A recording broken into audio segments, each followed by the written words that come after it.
अस्सलाम वालेकुम, आप देख रहे हैं इश्नाओ, मैं हूं अली सरवर। पंजाब के इंतखाबात इल्तवा केस, सुप्रीम कोर्ट ने फुल कोर्ट बनाने की इस्तिता मुस्तरद कर दी है। पुरअमन इंतखाबात के लिए फ़ौज को बुलाना पड़ा तो इसका हुक्म जारी करेंगे। चीफ जस्टिस ने वाज़ेह तौर पर यह कह दिया है। जस्टिस जमाल मंदोखेल ने इस केस सुनने से माज़रत कर ली और अब बेंच जो है 3 रुकनी बेंच रह गया है। और एक और बड़ी अहम खबर, ख़ास तौर पर इमरान खान की मुज़ाकरात के लिए उन्होंने फिर कहा है कि मैं तैयार हूँ, लेकिन आइन और कानून से हटकर कोई बात भी मैं नहीं करूँगा। PTI ने सुप्रीम कोर्ट को इंतखाबात के दौरान पुरअमन रहने की तहरीरी यकीन दहानी भी करा दी है और इस पर भी हम बात करेंगे कि जनाब अब क्या होगा आगे। जबकि कराची में एक अफसोसनाक सानिया पेश आया है। कराची में राशन की तकसीम के दौरान भगदड़ हुई और ख़वातीन बच्चों समेत 11 अफराद जाँ बाक हो गए हैं, जिसमें बहुत ही अलमनाक साने हैं। 3 मासूम बच्चे और 8 ख़वातीन शामिल हैं इसमें। इसकी भी इस हवाले से भी ज़रूर बात करेंगे, आखिर ये सारा वाक़या क्यों पेश आया। और कराची पे तो बहुत ज़्यादा इस वक्त यलगार है डाकुओं की। ख़ास तौर पर बात करूँ कि अफ्तारी के वक्त भी, अफ्तारी करते हुए भी लूट मार की है, रोज़गारों से छीना छप्पियाँ हुई हैं। इस पर भी बात करेंगे, आखिर हो क्या रहा है, कानून नाफिज करने वाले इदारे कहाँ हैं। और अंसार अब्बासी मारूफ सहाफ़ी हैं, उनकी एक रिपोर्ट है, उस पर बात करेंगे। उन्होंने आज ये कहा है कि जी मिलिट्री इस्टेब्लिशमेंट को मनाने में PTI की नाकामियाँ, अब उनकी ख़बर क्या है, तफसील इस पर बात करेंगे। PTI मुसलसल कोशिश करती रही है, मिलिट्री इस्टेब्लिशमेंट का लफ्ज़ उन्होंने इस्तेमाल किया उनको मनाने की, लेकिन नाकामियाँ क्यों हुई हैं और किन के ज़रिए रब्ता किया गया, ये बड़ी अहम खबर है और इंटरेस्टिंग खबर, इस पर हम बात करेंगे। जबकि 8 दिन लापता रहने के बाद इमरान खान के जो फोकल पर्सन थे अज़हर मशवानी, वो घर पहुँच गए जी। राना सनाउल्लाह ने वफाकी हुकूमत के ख़ात्मे की तारीख़ बता दी बिलाखिर आज कि कब ख़ात्मा होगा इस हुकूमत का। इस पर गुफ्तगू होगी। मेरे साथ मेरे बहुत से मेहमान मौजूद हैं। नवेद ज़ुबैरी साहब, सीनियर तजज़ियाकार, दानिशवर, बहुत शुक्रिया सर आपका। उनके साथ अनीस मंसूरी साहब, सीनियर सहाफ़ी तजज़ियाकार, आपका बहुत शुक्रिया। नवेद ज़ुबैरी साहब, पंजाब के इंतखाबात इल्तवा जो केस है उसमें सुप्रीम कोर्ट ने फुल बेंच बनाने की इस्तदा तो कर दी है, बिल्कुल ही उन्होंने मुस्तरद कर दी। जबकि ये जो रिमार्क्स दिए हैं कि जी पुरअमन इंतखाबात के लिए फ़ौज को भी बुलाना पड़ा तो इसका हुक्म जारी कर देंगे चीफ जस्टिस साहब ने, इस सारा मामला सर किस तरफ जाता नज़र आ रहा है आपको? बिस्मिल्लाहिर्रहमानिर्रहीम। देखिए, ये सारा मामला है ना, ये अपने मंतकी अंजाम की तरफ जा रहा है और मेरे ख़्याल में मैं ये इस बात का इज़हार बहुत दफ़ा अपने प्रोग्रामों में, आपके प्रोग्रामों में मैं ये कर चुका हूँ कि अगर सियासतदानों ने होश के नाखून नहीं लिए तो अब टाइम बहुत थोड़ा रह गया, अब तो दिनों की बात है। अब भी अगर वो नहीं बैठे चंद दिनों में तो ये मामला उनके हाथ से चला जाएगा और फिर कुछ बैद नहीं कि हम कुछ माह बाद, 4, 6, 7 माह बाद इनको फिर बैठता देखें जमहूरियत के लिए कोई तहरीक चलाते हुए। तो उससे जमहूरियत के लिए तहरीक चलाते, यानी कि आप ये कहना चाह रहे हैं कि मेरे अजीज़ हमवतनों भी हो सकता है? मुझे उनके जूतों की छाप सुनाई दे रही है और उसकी वजह जो है ये ख़ुद सियासतदान, सियासी पार्टियाँ और ये इनकी जो गलत चीज़ें हैं जो बाद में आएंगी, जो ख़ुद तस्लीम करेंगे कि काश हम लोग बैठ जाते, काश हम एक चीज़ बात कर लेते। ये काश अभी भी इनके हाथ में है। अगर ये निकल जाएगा तो इतना रिग्रेट करेंगे कि फिर उसकी वो नहीं होगी। अच्छा, ये जो बेंच उन्होंने फुल बेंच बनाने की इस्ता मुस्तरद कर दी है, बड़े कोशिश की जा रही है हुकूमत की तरफ से, नून लीग की तरफ से बड़े बयानात भी आए, तो इसको किस तरह देख रहे हैं आप कि अब फुल कोर्ट तो नहीं बन रहा? उन्होंने कहा जी जो बेंच रह गया है 3 रुकनी यही, क्योंकि आज जमाल मंदोखेल ने भी माजरत की है केस सुनने से, तो आपको लगता है इससे कोई फ़र्क नहीं पड़ेगा? देखिए, क्या ही अच्छा होता है कि फुल बेंच बन जाती फुल बेंच बन जाती, उसका भी फैसला यही आना था जो ये 3 बेंच की देगा, मुझे उसमें भी कोई डाउट नहीं है। अच्छा, फ़र्क नहीं पड़ता, आप ये कहना चाह रहे हैं? मेरे ख्याल में देखें, जब जजों के सामने केस जाएगा तो वो 90 दिन में इलेक्शन ना कराने का जवाब जज कैसे दे सकते हैं? वो कोई ना कोई आखिर में वही बोलेंगे जो बार बार बोल चुके हैं, पिछली बार भी 2-3 दफ़ा बोल चुके हैं कि आप लोग खुद डिसाइड कर लें, हमारे कंधों पर नहीं रखिए। हमारे कंधों पर डालेंगे तो फिर हम तो फैसला आइन के मुताबिक कर सकते हैं, उससे हट के तो नहीं कर सकते। तो ये 3 रुकनी बेंच भी ये फैसला करेगी, लेकिन सबसे अहम बात है जो आज उन्होंने कर दी है कि अगर ये फैसला किया और वो नहीं माना गया तो मैंने पहले बोला आइन में एक शिक मौजूद है जिसके लिए वो अपना इम्प्लीमेंट कराने के लिए फ़ौज को दावत दे देंगे कि आओ और ये मेरे हमारा जो हुक्म है उसको इम्प्लीमेंट कराओ। तो आप ये कहना चाह रहे हैं फिर वो आएंगे तो फिर आते तो है, फिर जाते तो फिर वो अपनी मर्जी से नहीं जाते, फिर वो अपनी मर्जी से जाते हैं, आते किसी और की मर्जी से। अनीस मंसूरी साहब, ये जो एक तो बेंच की इस्तदा मुस्तरद कर दी जिसके ऊपर ज़ाहिर बहुत गुफ्तगू हो रही है नून लीग की जानिब से, हुकूमत की जानिब से, और चीफ जस्टिस साहब का ये जुमला कि पुरअमन इंतखाबात के लिए फ़ौज को बुलाना पड़ा तो उसका हुक्म जारी करेंगे, जबकि ज़ुबैरी साहब तो फरमा रहे हैं कि उनको तो यही लग रहा है कि हुक्म जारी होगा, वो आ जाएंगे और फिर अपनी मर्ज़ी से जाएंगे। देखिए, 2 बातें अलग अलग हैं। पहली बात जो आपने कही कि फुल कोर्ट तो बनना नहीं है, किसी भी सूरत में नहीं बनना। और अगर कोई ये समझता है कि फुल कोर्ट मौजूदा चीफ जस्टिस के होते हुए बन सकता है, नहीं, मना कर दिया, तो मुस्तरद कर दिया उन्होंने, ये बात मुमकिन ही नहीं है। सही है। अच्छा, और ख़ास तौर पे इनके साथ साथ हैं जस्टिस एजाजुल हसन साहब। अब आज जो है वो जस्टिस जमाल मंदोखेल साहब भी निकल गए, सही, अब रह गए 3, सही, और 3 हम भी 3 हैं, सही है। मसला यह है कि हमने 3 इसलिए रखा था कि पार्लियामेंट, सही है, जुडिशरी और इंतज़ामिया, ये 3 हमारा मेन जुस्त, और यानी कि 2 जिस तरफ हो गए उस तरफ फैसला जाएगा। हमारे यहाँ भी यही होता है अमूमन जो है वो 2 एक तरफ होता है। अच्छा, ये तो बहरहाल तो यही बात अगर आप इशारतन देखें तो पाकिस्तान के यहाँ पर भी जब कभी भी ये 2-1 हुए हैं, कोई भी 2-1 हुए हैं, तो तीसरे को मजबूरन कहीं ना कहीं हटना पड़ा, या फिर तीसरे ने अपनी ताकत का भरपूर इस्तेमाल किया। जब कभी भी अदलिया का पर हमला किया गया तो हमने ये देखा कि अगर पाकिस्तान की इस्टेब्लिशमेंट, फौजी इस्टेब्लिशमेंट और जो जमहूरी कुव्वत है वो एक हो गई तो फिर टफ टाइम हुआ अदलिया के लिए, लेकिन ये बहुत कम हुआ। लेकिन अगर जहाँ जहाँ अदलिया और इस्टेब्लिशमेंट मिल गई तो वो मुश्किल वक्त हुआ पाकिस्तान की पार्लियामेंट के लिए। इस बार सूरत ये है कि इमरान खान साहब एक तरफ हैं और उनके साथ जो है वो अदालतों के, पूरी अदालत नहीं बल्कि चंद जज साहिबान उनकी तरफ हैं। जब चंद जज साहिबान उनकी तरफ हैं तो अब देखना यह है कि ये जज साहिबान करते क्या हैं। आइंदा दिनों के अंदर जो सूरत हाल नज़र आ रही है कि अगर फ़ौज को बुला लिया जाएगा, पहली बात तो जिस तरह हमने आपके पहले सवाल का जवाब दे दिया कि इस वक्त फुल कोर्ट के हवाले से बिल्कुल नहीं बन सकता। अच्छा, जो मैं दूसरी बात कहना चाह रहा था वो ये पूरी तमीज़ बांधने का मकसद ये था कि फ़ौज जो है वो इस वक्त किसी भी तौर पर किसी सियासी मामले में मुदाखलत नहीं चाहती है। इस वक्त ये इंतखाबात का मामला अदालती नहीं, आइनी नहीं, कानूनी नहीं, बल्कि सियासी मामला है, और इस सियासी मामला के अंदर फ़ौज हर मुमकिन कोशिश ये कर रही है कि वो इज्तनाब बरते। यही वजह है कि जब इलेक्शन कमीशन ने, जब अदालत ने यह हुक्म दे दिया था कि इलेक्शन करवाए जाएँ, 8 अप्रैल की तारीख आई थी, तो इलेक्शन कमीशन ने ख़त लिखा था बाकायदा पाकिस्तान के इस्टेब्लिशमेंट को, फ़ौज को ख़त लिखा था, जिसका जवाब वजारत दिफा की तरफ से आया कि जनाब इस वक्त क्योंकि हमारी आधी फ़ौज मशरक़ी सरहदों पर मौजूद है, मगरबी सरहदों पर मौजूद है और पाकिस्तान में अमन अमान की सूरत हाल दुरुस्त नहीं है, तो इसलिए हम आपके साथ ताउन नहीं ताउन तो कर सकते हैं, लेकिन हम एक SOP के तहत 3rd टियर में हो सकते हैं, 3rd लेयर में हो सकते हैं। फर्स्ट जो इलाकाई यानी पुलिस है कम होगी, तो अगर तो इसी वजह से अगर हम इस सूरत हाल को देखें तो अगर जस्टिस जो जज साहिबान हैं अगर वो ये धमकी दे रहे हैं कि फ़ौज को बुला लें तो इसका मकसद सिर्फ इलेक्शन की हद तक होगा और उनको उस आइन के आर्टिकल के मुताबिक उनकी मदद करनी पड़ेगी। लेकिन फौज इनको इसके लिए आप कह रहे हैं मंसूर साहब ये धमकी है या सिर्फ एक रिमार्क्स है? रिमार्क्स, इसमें इसकी हकीकत से कोई ताल्लुक नहीं है। अब हमारे यहाँ ज़ाहिर है उसको बहुत ज़्यादा कहा था कि फ़ौज की मदद कर सकते हैं और वो एक स्टेटमेंट दिया है। उन्होंने फ़ौज को बेसिकली पार्टी बनाने की कोशिश की है कि जो मेरा ख्याल है नहीं हो सके।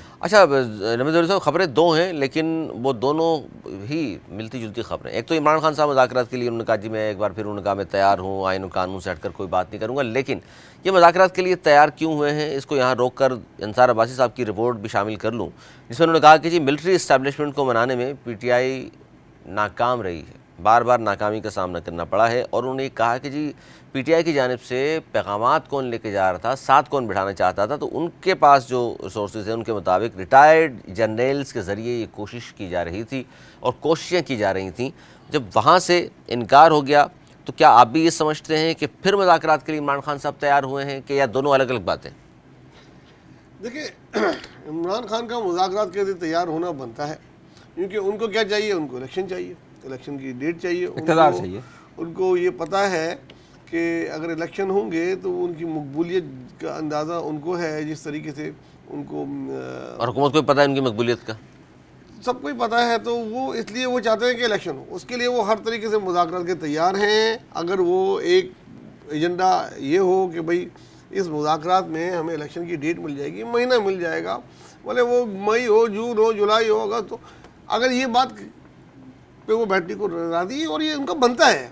दूसरी पार्टी वो मुज़ाकरात के लिए तैयार इसलिए नहीं है कि उनका बनता नहीं है, उनको पता है अगर इलेक्शन की डेट दे दी तो उनके पास से अच्छा मुज़ाकरात सिर्फ इसलिए नहीं करना चाह रहे कि भाई जाहिर है हमें कुछ डेट देनी पड़ेगी इसलिए राह फरार इख्तियार कर रहे हैं। बिल्कुल ऐसी तरीके से होता है कि उनको पता है अगर हम मुज़ाकरात करेंगे तो उसका एंड एजेंडा क्या है, उसका जो स्क्रिप्ट निकल कर आएगा वही होगा कि इलेक्शन की डेट और महीना आप दें जी, कब आप इलेक्शन देना चाहते हो उससे 3 महीने पहले आप केयर टेकर बनाए, ये बात होगी ना। वो बैठ के कोई पुरानी बातें तो नहीं करेंगे ना, तो एक पार्टी नहीं बैठना चाहती, एक पार्टी बैठना। और अंसार अब्बासी साहब की रिपोर्ट की मिलिट्री एस्टेब्लिशमेंट को बनाने में मुसलसल नाकामी का सामना करना पड़ा है PTI को रिटायर्ड जनरल के ज़रिए राब्ते हुए।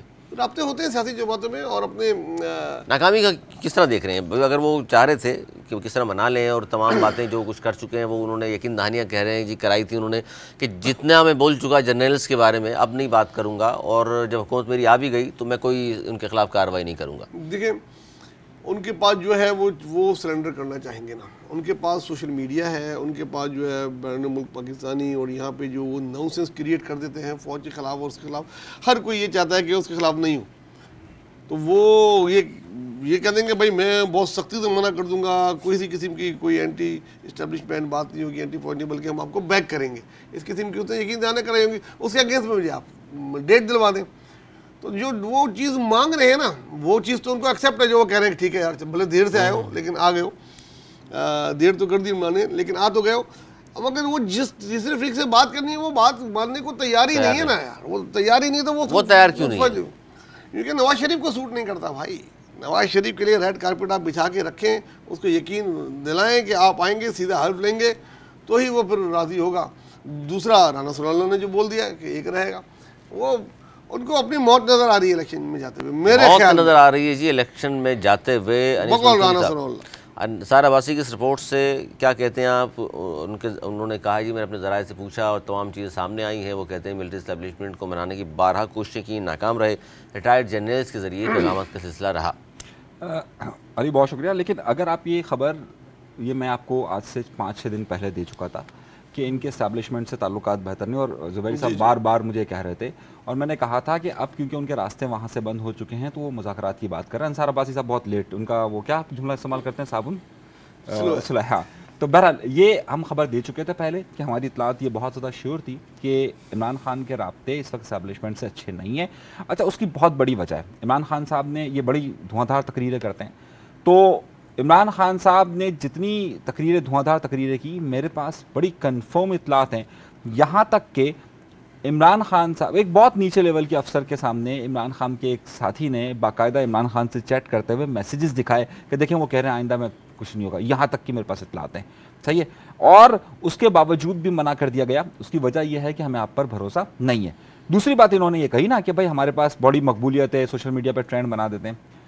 मैं आपको एक बात बताऊँ, मैं खबर दे रहा हूँ आपको, ये कहा गया, उन्होंने उधर से पता क्या कहा गया, उन्होंने कहा आपने करके देख लिया ना, इतने दिनों से आप कर रहे हैं, जाएं कर लें।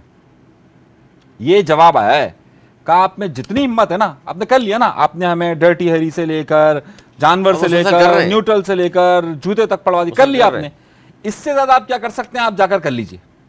ये मैं आपको जवाब बता रहा हूं, इतना सख्त जवाब दिया गया है कि जब हम आपसे बात करना चाहते थे, जब हम चाहते थे कि मामला हल हो जाए, आप बात नहीं सुन रहे थे, आप समझ रहे थे कि मैं ही मैं हूं। आप इसके अलावा क्या कर सकती है तहरीक इंसाफ, इसके अलावा इमरान खान क्या कर सकते हैं? यही किया था ना कि भाई गालियां गालियां गालियां गालियां गालियां। उन्होंने, मैं आपको खबर दे रहा हूं, उन्होंने कहा ठीक है आप ऐसा करें, ये कर सकते हैं, जाए कर लें। दूसरी बात, इमरान खान का हरबा वहां पर ये बात है। तीसरी बात ये कि अब आपने जो बात कही कि जनाब जो मेरी मकबूलियत बहुत है और मैं इलेक्शन लड़ सकता हूं और मैं फौरी तौर पर जीत सकता हूं, उनसे कहा गया भाई देखिए हम किसी मामलात में बीच में नहीं आ रहे, ये आपका और उनका मामला है, अगर आप जीत सकते हैं तो जीत जाइए, लफ्ज है आप जीत सकते हैं तो जीत जाइए। सही, क्लियर कट उनको जवाब दे दिया गया। तो ये जो एस्टैब्लिशमेंट से इनके मामलात हैं, उसकी सबसे बड़ी वजह यह है कि मेरे भाई वो ट्रस्ट नहीं कर रहे। अभी तक एस्टैब्लिशमेंट ने इतना सब कुछ होने के बावजूद भी, इतनी तस्वीर के बावजूद भी इनके खिलाफ वो मामला शुरू नहीं किए जो मैं और अगर आप करें तो हमारे साथ क्या हाल हो या क्या बात। मतलब मसला ट्रस्ट का है, ट्रस्ट का है। सबसे बड़ा मसला यह है कि इस वक्त इमरान खान पर कोई भी ट्रस्ट करने के लिए तैयार नहीं कि कल वो क्या, मियां साहब पर ट्रस्ट है उनको जिनकी हम बात कर रहे हैं। देखिए ये आपने अगला बड़ा अहम सवाल है, मियां साहब पर भी ट्रस्ट का लेवल वो नहीं था जो होना चाहिए और जो अभी भी नहीं है। सही है, मियां साहब के मुतालिक जो उनकी सोच है और जो मामलात हैं वो एक तरफ रह गए। इस वक्त जो बड़ा अहम मामला यह है कि इमरान खान ने की हिमायत में पाकिस्तान की इस्टेब्लिशमेंट ने जो शुरू में खोया, सही है, और उसके बाद जो अब खो रही है, उस सूरत हाल में अगर आप देखें कि इतनी यकीन दहानियों के बावजूद भी नवाज शरीफ साहब की बजाय शहबाज शरीफ को बेहतर समझ रहे हैं। सही है, जिनको वजह के ये बात करना आसान है, कूल आदमी है, अड़ते नहीं है किसी बात पर, मान लेते हैं। बाजवा साहब ने तो बहुत कुछ कहा कि बाजवा साहब के बारे में तो शायद मितला ने कहा, उन्होंने कहा जी इनको तो मैं जितनी भी सुना लूँ खामोश रहते हैं। यार ये बाजवा साहब के अल्फाज नहीं है। अब मैं आपको चलिए एक और ख़बर दे देता हूँ। देखिए, ये मैनिपुलेट बहुत ज़्यादा किया गया है। शाहिद इतला साहब का जो ताल्लुक है वो करीबी तौर पर मुस्लिम लीग नून के हलकों के साथ बहुत ज़्यादा है। ये मुलाकात ज़रूर हुई है, लेकिन इसमें जो एंगलिंग्स दी जा रही हैं वो दुरुस्त नहीं है। लिखने वाले ने इसमें मसाले का उनसर ज़्यादा गालिब रखा है और जो हक़ाइक़ हैं उसको छुपाने की कोशिश की है। अगर आप उनके तीनों इंटरव्यूज़ को उठा के देख लीजिए, जो उन्होंने तीनों क्लिप्स लिखे हैं, उसमें आपको वाज़ेह तौर पर नज़र आएगा कि वो एक तरफ यकतरफा झुकाव रखता है और उसमें उन्होंने बाजवा साहब को जो है वो बड़ा ही उसमें तो बुरा करके ये समझ उसमें लिया। इंटरव्यू में तो यही ज़ुबैर साहब जो भी 3 अब तक उनके जो कॉलम्स आए हैं मुख्तलिफ टीवी चैनल में बैठकर उन्होंने बात की शाहिद मितला ने, वो तो ये तमाम चीज़ें ये बता रहे हैं कि जी बाजवा साहब ने अपने ऊपर से तमाम चीज़ें उतार कर डाल दी अपने से नीचे लेवल के अफसरान, वो फैज़ हमीद साहब वो दूसरे कि मुझे मालूम नहीं था, ये तो काम उनका है, मेरा लेवल कुछ और था, ये मैं नहीं कर सकता। तो अब आपको भी ये लगता है कि जो ट्रस्ट की बात कर रहे हैं अनीस मंसूरी साहब की, इमरान खान साहब पर ट्रस्ट नहीं है और मियाँ साहब, बड़े मियाँ साहब पर भी इतना ट्रस्ट नहीं है, फिर पीपल्स पार्टी की क़यादत पे भी ट्रस्ट है नहीं है, या आप बताइए कि ट्रस्ट की अगर बात की जाए तो इस वक्त तीनों बड़ी सियासी जमातें कौन करीब है ट्रस्ट लेवल के? देखिए, जहाँ तक आपका सवाल का पहला हिस्सा है उसका तो मैं जवाब नहीं देना चाहूँगा, क्योंकि बाजवा साहब का खुद ट्वीट आ गया था कि मेरे इस इंटरव्यू से कोई वो नहीं है, ये मेरा इंटरव्यू नहीं है, एक ज़ाती मुलाकात का इंटरव्यू किया दिस एंड दैट, और मैं तो 2 साल तक इंटरव्यू नहीं दे सकता, तो लिहाजा मैं उस पर बात नहीं करना चाहूँगा। दूसरा, जब ट्रस्ट का तो फकदान है, इस वक्त ट्रस्ट लेवल का फकदान हर तरफ है।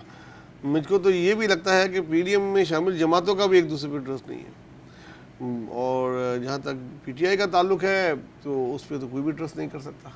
उस पर ट्रस्ट कैसे करेंगे? 150 यूटर्न लेने वाली जमात पे आप ट्रस्ट करेंगे भी कैसे ना? उसको बड़ा टाइम लगेगा ट्रस्ट डेवलप करने पे। और ऐसे वक्त में मैं फिर आपसे कहता हूँ कि कोई ऐसा फरीक होना चाहिए जो इनको सबको बिठाए और सबकी बात सुन के किसी नतीजे पे ले आए, और उसका वक्त बिल्कुल जा रहा है, जाता है, चला ही गया है।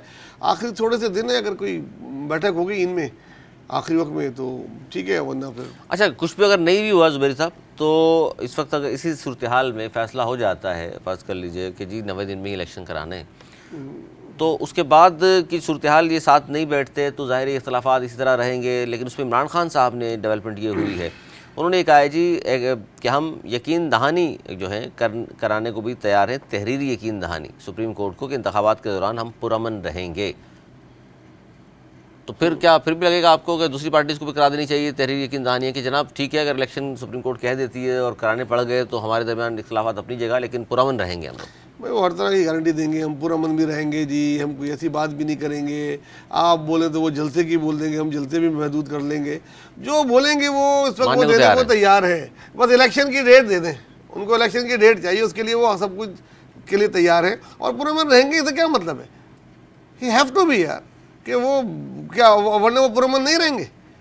अगर मतलब ये इस किस्म की यकीन दहानी, एक्चुअली वो सियासी हैं नहीं ना, उनको टाइम लगेगा सियासत उसमें आने में। अच्छा, तारीख की बात चल रही है तो राना सनाउल्लाह साहब ने आज ये कहा है, वफाकी हुकूमत की तारीख उन्होंने दी कि कब ख़त्म होगी। उन्होंने आज ये कहा कि जनाब 12 या 16 अगस्त के बाद हमारी हुकूमत नहीं होगी। ये जो बात चल रही थी कि जी एक्सटेंड हो सकती है, 2024 में इंतखाबात होंगे, अनीस मंसूरी साहब अब ये डेट दे दी, क्या फिर भी गोमगो की कैफियत है कि जनाब पता नहीं अगस्त में अगर हुकूमत चली भी जाती है इनकी 12 या 16 अगस्त को, तो पता नहीं टेक्नोक्रेट्स ना आ जाए, निगरान हुकूमत पता नहीं कब तक रहेगी, या लगता है आपको नहीं फिर 90 दिन में फिर तो होने ही इंतखाबात?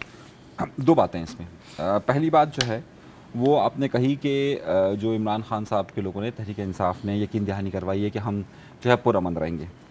देखिए, हमारा एक बड़ा मसला ये है अली कि हमारे यहाँ पर जज साहिबान फ़ैसला देने की बजाय सालिस बन गए कि आए सालसी करवाते हैं। वो एक होता ना तीसरा आदमी बैठ कर, देखिए अदालतों में तो ये होता ही है, पहले मौका देते हैं, अगर आपके अंदर सालसी हो जाए आप उनको सारे रास्ते दे रहे हैं कि मैं आपके सामने सालसी कर, अच्छा आप ऐसा करें कि आप लिख कर दे दें, मैं दूसरी पार्टी से भी लिखवा लेता हूँ, मैं आपका रास्ता निकाल देता हूँ।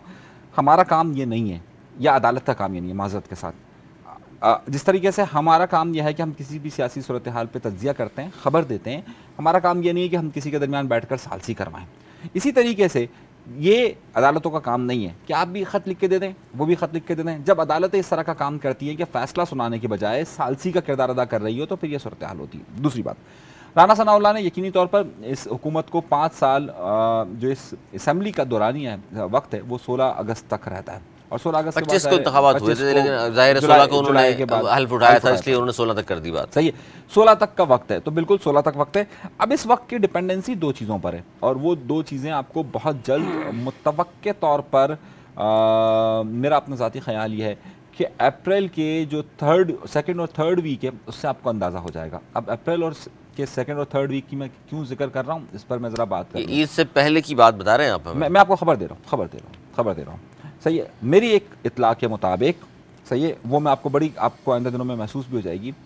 हुकूमत ने और ख़ासतौर पर पाकिस्तान मुस्लिम लीग नून के लोगों ने एक तैयारी शुरू की है, और उस तैयारी में वफाक के कुछ लोग, वफाकी सेक्रेटरी जो लॉ डिपार्टमेंट के लोग हैं उन्होंने, और कुछ पाकिस्तान मुस्लिम लीग नून के लोगों ने कानून साजी कर रहे हैं कुछ। नहीं बता रहा हूँ आपको। नवाज शरीफ साहब के केस के हवाले से उन्होंने तैयारी शुरू की है। उनका कहना यह है कि अगर सदर साहब अगर साइन नहीं करते तो इस सूरत हाल में हमारे पास 25 दिन का मार्जिन है, और अगर सदर साहब साइन कर देते हैं तो हमारे पास 10 दिन का मार्जिन है। किस हवाले से 10 दिन का मार्जिन है?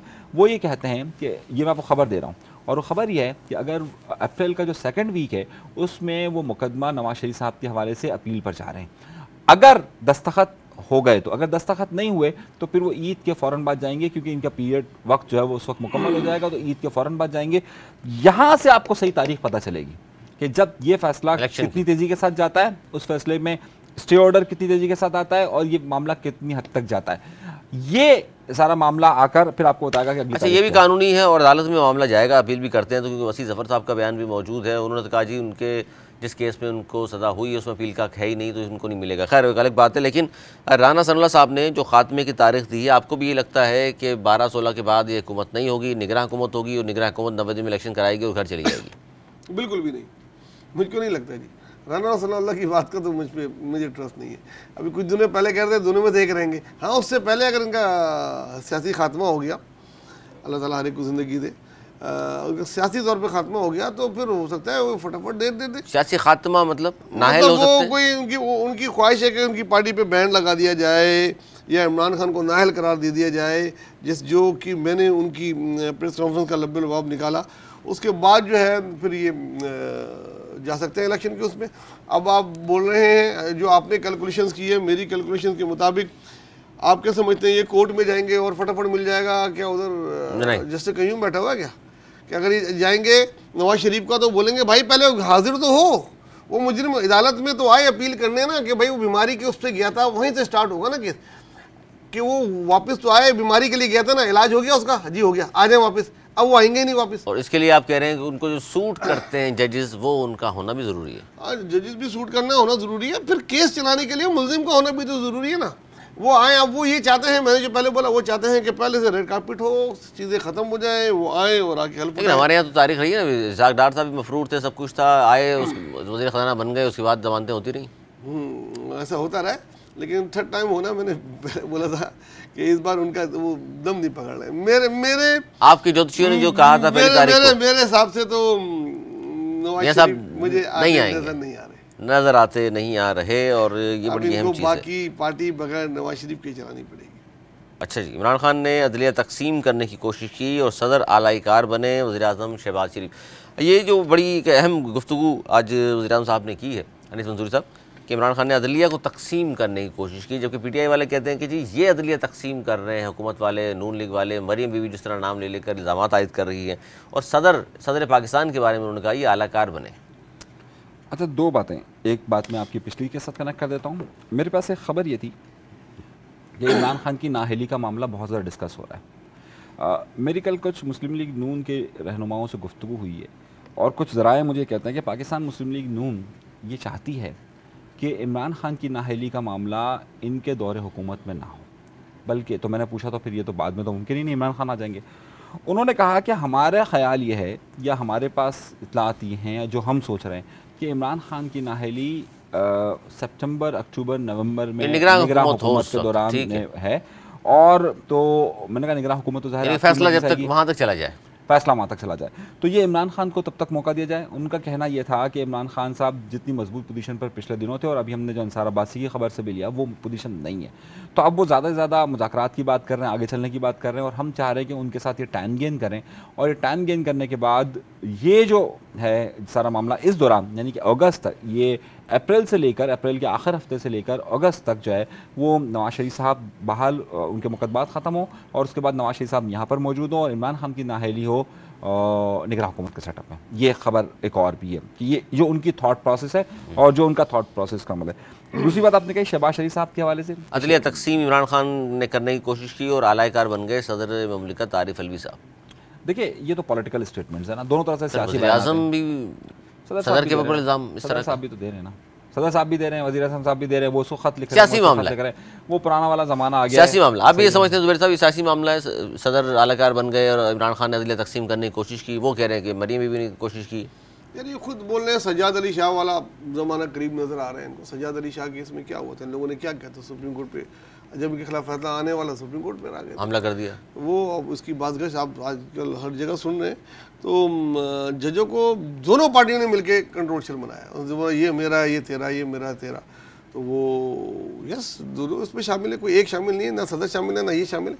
इनके भी जज हैं, उनके भी जज हैं। अब जब किसी के पसंदीदा होने लग जाए तो फैसले फिर बड़ा मुश्किल हो जाता है, बड़ा मुश्किल। अच्छा सर, प्रोग्राम के आखिर में क्योंकि वक्त की किल्लत है, मैं चाहूँगा इस तो आप पहले कमेंट्स कर दीजिए कि बहुत ही हसास मामला, सानिया कहूँगा मैं, कराची में राशन की तकसीम के दौरान भगदड़ मची और ख़वातीन और बच्चों समेत 11 अफराद जान से चले गए, जिसमें 3 मासूम बच्चे और 8 ख़वातीन शामिल। ये साइड एरिया में ये वाक़या पेश आया है, क्या कहेंगे इस पर? आपके इस ज़कात के लिए बुलाया गया था, अब ज़ाहिर है जितनी गुर्बत है, बेरोज़गारी है, जिस तरह के हालात हैं, इनकी जाँ बाक होने की ज़िम्मेदार कौन है? क्या हुकूमत नहीं है? अली सर इसमें मुझे थोड़ा टाइम दीजिएगा, मैंने बाकी चीज़ें आपकी बहुत अनीस भाई को मौका दिया है क्योंकि इनके पास खबरें थी, लेकिन इस पर मुझे बोलने दीजिएगा। देखिए मैं जब से सार के बाद मेरे पे ये खबर जब अफशा हुई, पहले तो शायद 3 बच्चे चले गए ये थी, फिर जब तस्वीरात आई मेरे पास तो मैं बहुत डाउन हो गया। मैं अभी तक उस कब से गुज़र रहा हूँ जिस कब से वो लोग गुज़रे होंगे। आप सोचें कि राशन लेने के लिए, यार मैं कई दफ़ा बोल चुका हूँ, ये अपनी तशरीर अपनी ये चीज़ें नहीं करो। हुक्म यह है कि एक हाथ दे दूसरे को पता ना लगे, और आप अगर राशन बांट रहे ही रहें, हाल पता है रोज़ लोग मर रहे हैं, इंतज़ामिया को आप बता दें, कुछ उनकी ले लें, अपनी सिक्योरिटी ले लें, किसी खुले मैदान में बांट दें, अपना मोनोग्राम ठप्पा भले लगा दें, उधर बांट दें। आप एक छोटी सी जगह पे आपने इतने, भाई आपको पता क्या हाल है, बच्चे छोटे, पता क्या हाल है, वो भी बच्चों को लेकर भी आ गए, ये भी लेकर आ गए। ये बहुत, इसका मतलब किस किस के सर पे डालेंगे आप? जो हुकूमत जिम्मेदार नहीं है। हुकूमत तो साफ करिए, हमें बताया नहीं, हमें बताते तो हम मौजूद होते। ये नौबत क्यों आई? हुकूमत अगर सारे काम कर दे, नौबत तो पिछले एक आम लोगों ने एनजीओ के तहत चलाना है मुल्क। हर जगह ये हो रहा है, जहाँ हुकूमत आटा बांट रही है वहाँ लोग मर रहे हैं। ये वक्त आ रहा है, आज कई वाकई छीनने के भी हुए हैं, जो नहीं आया, लोग घुस गए दुकानों में, छीन रहे हैं, लोग ट्रकों को छीन रहे हैं, ये छीनने पे आ जाएगी। हुकूमत कोई मैकेनिज्म बनाने में नाकाम है। भाई हुकूमत बहरहाल हुकूमत का काम है हर एक को देना, वो नहीं दे पा रहे तो लोग जो अपनी मदद आप दे रहे हैं उनको तरीका चाहिए, अच्छी तरीके से दें यार। और तो हुकूमत देखिए, 2 बातें कर रहे हैं आप, लोग अपनी जान हथेली पे, उन्होंने इंतजामिया को नहीं बुलाया, और जहाँ इंतजामिया थी वहाँ भी यही हुआ है। जहाँ इंतजामिया थी, हमने पंजाब में देखा, खैबर पख्तूनख्वा में देखा, वहाँ भी लोग मरे बगड़ में बद इंतजामी के तौर पे।